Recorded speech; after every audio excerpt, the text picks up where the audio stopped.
ఇప్పుడున్న ప్రజెంట్ మీద వైసీపీ ప్రభుత్వం మీద మీ ఒపీనియన్ ఏంటి? చాలా దారుణంగా ఉంది ఉన్న పరిస్థితుల్లో గవర్నమెంట్. ఎందుకని?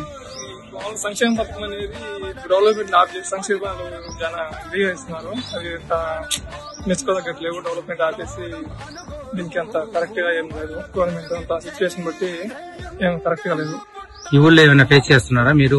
ప్రాబ్లమ్స్ చాలా ఎక్కువ లోకల్ ప్రాబ్లమ్స్ ఉన్నాయి. మీకు ఇక్కడ ప్రజెంట్ అక్కడ ఉండే వాలంటీర్లు ఉంటారు కదా, వాళ్ళకి ఏమైనా చెప్పారా? సమస్యలు చెప్పారా?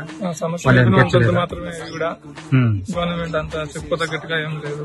ఇప్పుడు ప్రజెంట్ ఇంకా నెక్స్ట్ ఏ ప్రభుత్వం ఇస్తే మీరు బెస్ట్ అనుకుంటున్నారు? ఇప్పుడు కూటమి తరఫున ఇండిపెండెంట్ చేశారు కదా, వాళ్ళు వేయాలని అందరూ నిర్ణయించుకున్నారు. మా గ్రామంలో ఇక్కడ కూటమి తరఫున బొజ్జ గారికి బీజేపీకి ప్రాబ్లం గుర్తుకు ఓటేయాలని అందరూ ఫిక్స్ అయ్యారు. పైన సీఎం గా ఎవరు ఉంటే బాగుంటుంది మీకు అనుకుంటున్నారు? సీఎం చంద్రబాబు నాయుడు ఉంటే బాగుంటుంది. ఆయన ఉంటారు. అవును. Okay, thank you.